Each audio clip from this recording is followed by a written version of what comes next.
I want to thank you for sticking around for all of these episodes of The End of the World as We Know It. If you've made it this far, I hope you've been deeply encouraged. And at this point, we're going to focus in on Kelowna Gospel Fellowship Church, a church that is seeking to live into this direction and discover what the new beginning is that God has in store as we join his shalom promises and mission into the world for this time that we find ourselves. So KGF Church is now a bit of the experiment, the study, the case study for our discussion now.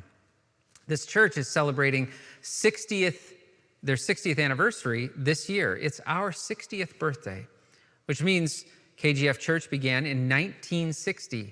In 1960, JFK, John F. Kennedy, hadn't yet become the President of the United States. The Dallas Cowboys were about to begin their very first season. Elvis Presley had completed his 2-year military service. The U.S. was only beginning to send troops to Vietnam. Israeli Mossad agents had abducted Nazi war criminal Adolf Eichmann in Argentina. World War II was only 15 years in the past, a shorter time than the time between right now and 9/11. Many African countries in 1960 began receiving independence from the colonial masters. A youngster named Cassius Clay won a boxing gold medal at the Summer Olympics in Rome. He became famous as Muhammad Ali. Canada didn't yet have a maple leaf for a flag, and John Diefenbaker was Canada's prime minister.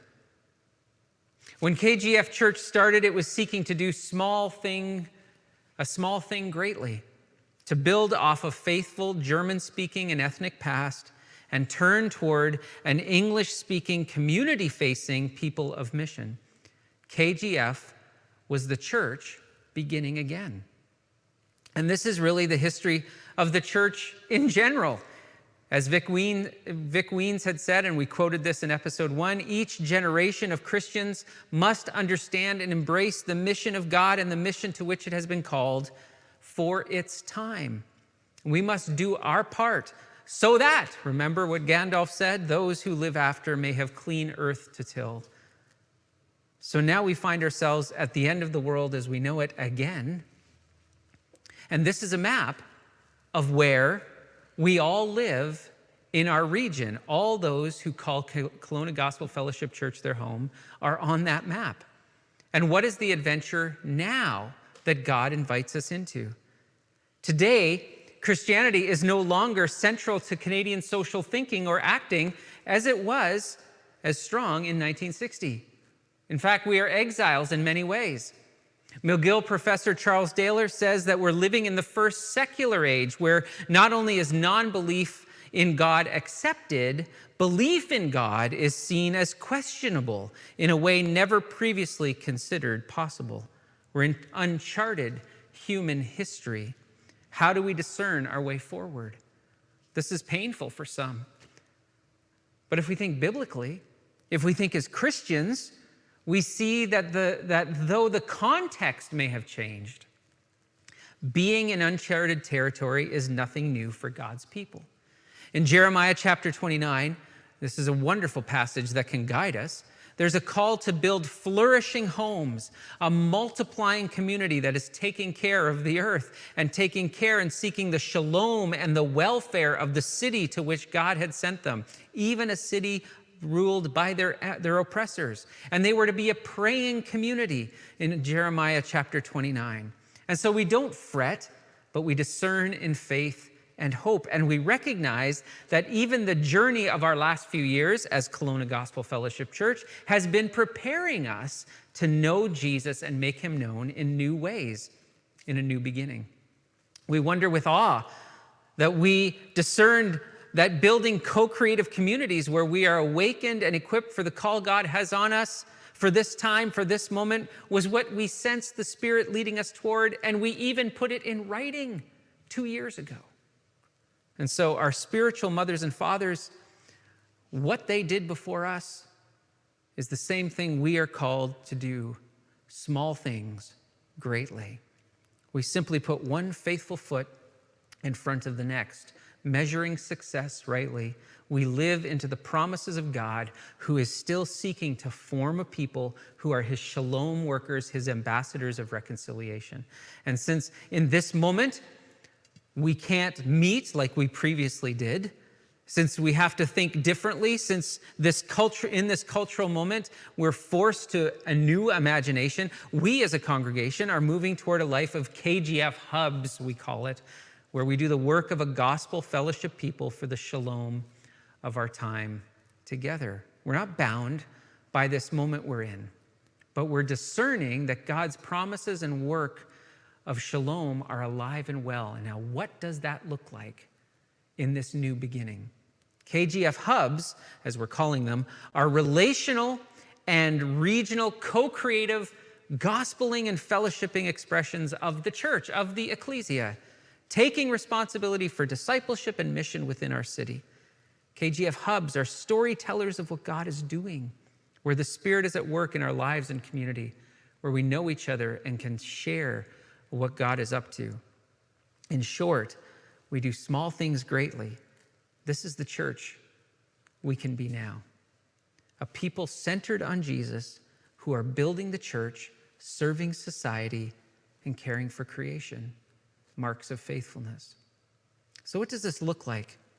Well, in the next number of weeks, through the summer and into the fall of 2020, we're going to hub up in appropriate bubbles. Perhaps as a life group you're already part of, or with people nearby you in your neighborhood. In this moment, we know this will need to be different for everyone, and some of you won't be able to do it at all, so because of your health or for various reasons. So we'll stay connected through live stream and other ways of disciple making and unity. We remain a fellowship contending for the unity of the Spirit. And we would hope that these hubs increasingly become intergenerational, cross-cultural even, focused on small things greatly, and moving from church as predictable to an adventure with the Spirit of God, like Peter's unexpected journey into Cornelius's Roman centurion home in Acts chapter 10. So what does a hub do? Well, up here on the whiteboard, got a few descriptors. What does a hub do? It's really quite simple. Focus small, pray big. Focus on your part of the city, focus on each other, and see our city well. And pray big prayers, those kingdom come prayers. So focusing small, because you might just be a small group of people in one small neighborhood of the city, able to do a few small things, but doing them greatly and praying big. And then there'd be a gospeling life. And this is, if we look at Acts chapter 2, as the Spirit births the church, immediately both gospeling and fellowship come alive in the church led by the Spirit of God. And so a gospel life for a hub would be practicing being with and working with others in the city, to follow the map for social engagement and bringing the shalom of God to life, like our youth summer crew is learning right now as they begin to figure out what it means to be disciples and then be out in the city serving the neighborhoods and community in which we're a part of and are blessed to call home. Growing in capacity to share the good news of Jesus, not being afraid of the gospel, but proud and deeply committed to showing the way that Jesus walked. And so this would be our hope, that in living this out as hubs, the KGF would be known as a people of good news, making Jesus known more and more. And then there would be this fellowship life for a hub, a focus on worshiping together, disciple making, encouraging, creating triads, living in a way together that further deepens our likeness of Christ and makes that come alive. A focus on the teaching of God's truth, on being in partnership and fellowship and eating together, and the Lord's table and the work of prayer. Focus on being formed in the way and in the image of Christ, to know Jesus better and better. And then there would be, for hubs, a partnership reality, that we're part of a bigger gospeling and fellowshipping community, a Kelowna Gospel Fellowship partner. So we share the stories of where God is at work. We share our finances. We receive the spiritual oversight and the equipping of leaders that God has called and raised up. So KGF hubs move us from seeing church as a Sunday-centered reality where we're treading water, waiting for the end of the world as we know it, to a church of co-creative communities who do small things greatly for such a time as this. Because we are recipients of God's shalom and his reconciling work in Christ. All that we are is because of what God has done for us in Jesus Christ. And we are now given the gift and the ministry of reconciliation. Our gaze is focused on the world reconciled in Christ and as being a gospeling and fellowshipping community and hubs. We're living and seeing and working in that direction.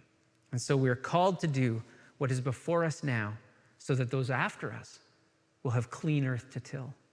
It's our turn. It's not 1960. It's not 1987.